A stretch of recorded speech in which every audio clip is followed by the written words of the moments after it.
The Galactic Conclave had gathered in the obsidian hall of Varith Prime, 7 empires arranged in a crescent of cold light, their translucent bodies humming with frequencies humans would never hear. At the center podium stood General Kale of the Vreth Dominion, his 4 amber eyes scanning the chamber with something rare among his kind, fear. "I have fought at the rim of Kassavar," he began, his voice translated through quantum filaments into 7 languages at once. "I have led the Vreth against the hive minds of Sector 9. I have stood in the ruins of civilizations that believed themselves eternal. I have never, in 60 cycles of war, advised retreat."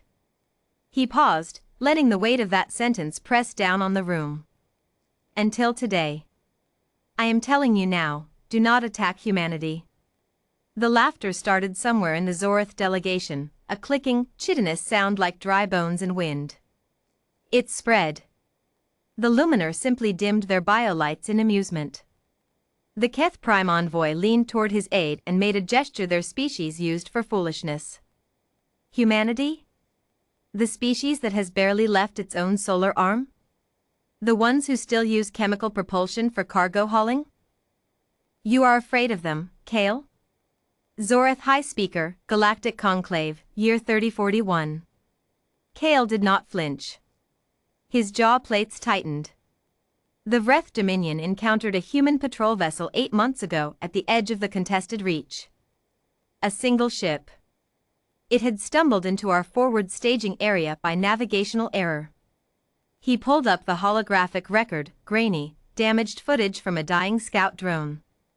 We sent 12 warships to neutralize it. Standard interdiction. Clean, efficient. The kind of operation we run before breakfast. The room watched the footage. The human vessel, battered, half its hull scorched from a prior skirmish, did not flee.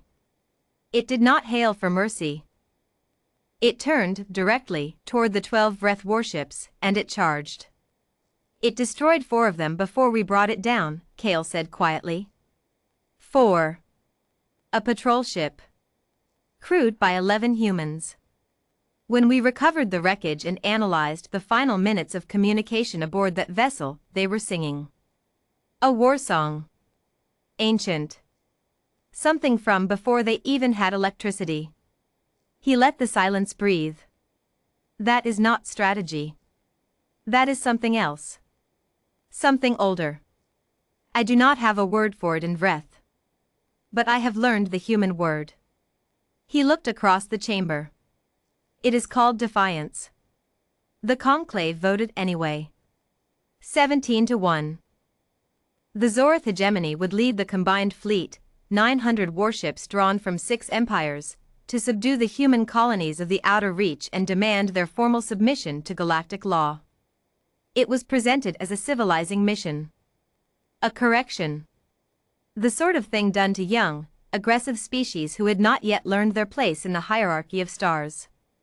Kale returned to his command vessel and sent one final encrypted message to his homeworld: begin evacuation of the border colonies. All of them. Now. Commander Ethan Graves received the transmission at 0340 hours aboard the UES Undying, flagship of Earth's 3rd Expeditionary Fleet. He was a lean man, brown-skinned, with the unhurried posture of someone who had long ago made peace with the possibility of dying. He read the intelligence report twice, set it down, and poured himself a cup of coffee from the battered thermos that had survived 3 campaigns and 2 hull breaches. 900 ships, his XO, Lieutenant Commander Yara Singh, said from across the bridge. She was running numbers on 3 screens simultaneously. Her hands were not shaking. None of them were shaking. 912, actually, Ethan corrected, reviewing the updated scan data. They're not even trying to hide. That's either arrogance or a warning.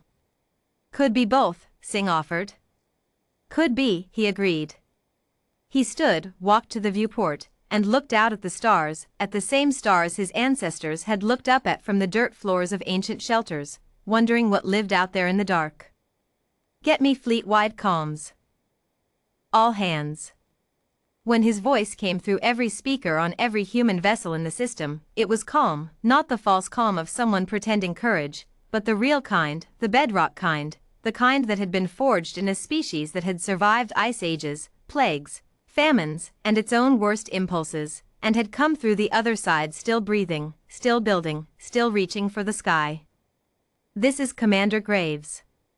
900 alien warships are entering the outer reach.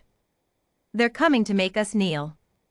I want every crew member to understand something clearly: that is not going to happen. Not today. Not ever. Humanity has been told no by the universe since the first fish dragged itself onto land. We have never listened. We are not going to start now. Battle stations. Let's go to work.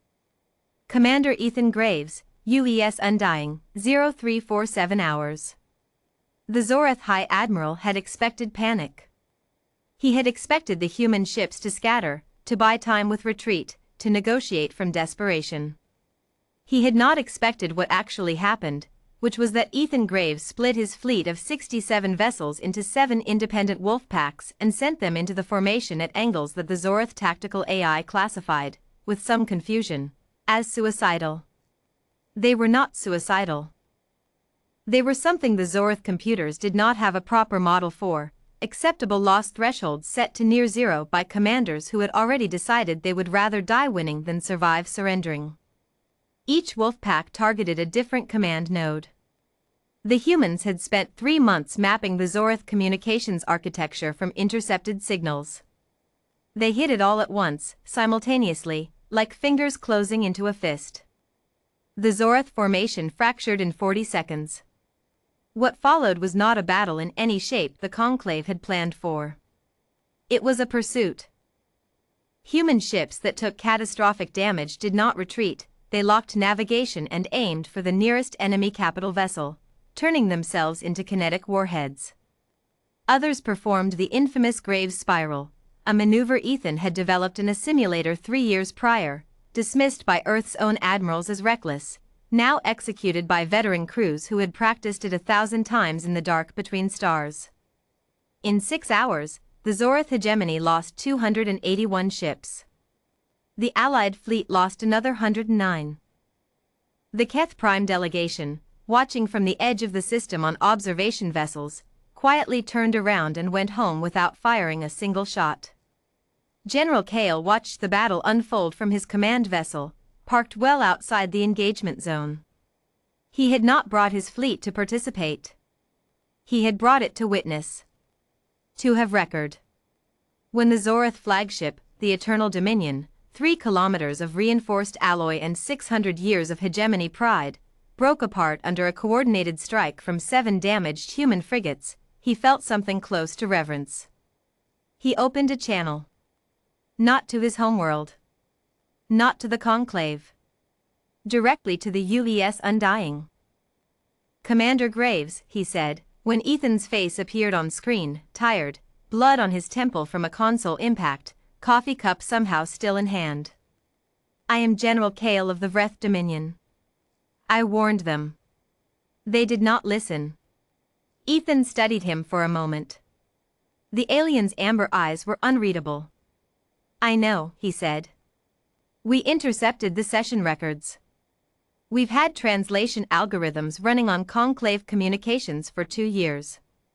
A ghost of something crossed his face, not quite a smile. We knew they were coming. We just didn't know how many. Kale was quiet for a long time. Then, what do you want, Commander Graves? Now that you have won this. What does humanity want? Ethan set his coffee cup down. He looked out of the viewport at the debris field where the Zoreth fleet had been, at the glittering wreckage spread across the dark like a new constellation, unnamed, still cooling. A seat at the table, he said simply. Not a throne. Not an empire. A seat. Equal to the others. He looked back at Kale. That's all we ever wanted. The Galactic Conclave reconvened 40 days later. 16 empires sat in the Obsidian Hall. The 17th seat, previously occupied by the Zoreth hegemony, whose government had collapsed under the weight of its own catastrophic defeat, was offered, by unanimous decision, to humanity. General Cale cast his vote first. Commander Ethan Graves took the seat, still wearing the same worn uniform jacket, the coffee thermos resting on the table beside him like a war medal. No one laughed. The clicking and the dimming of bio-lights and the gestures for foolishness, all of it was gone. In its place was something new in that hall, a careful, respectful silence, the kind that forms around things that have proven themselves beyond argument. Humanity had been warned it would lose. Humanity had not agreed. And now the stars, which had looked down on so many fallen empires, on so many species that had mistaken cruelty for strength and arrogance for armor, looked down on something different. They looked down on the species that had always, somehow, impossibly, stubbornly, found a way. Not because they were the strongest. Not because they were the most advanced. But because somewhere deep in the double helix of their being was a refusal, ancient, irrational, unkillable, to accept that this was the end. The galaxy had given them a ceiling. Humanity had looked up at it, and then they had pushed. The ceiling had moved.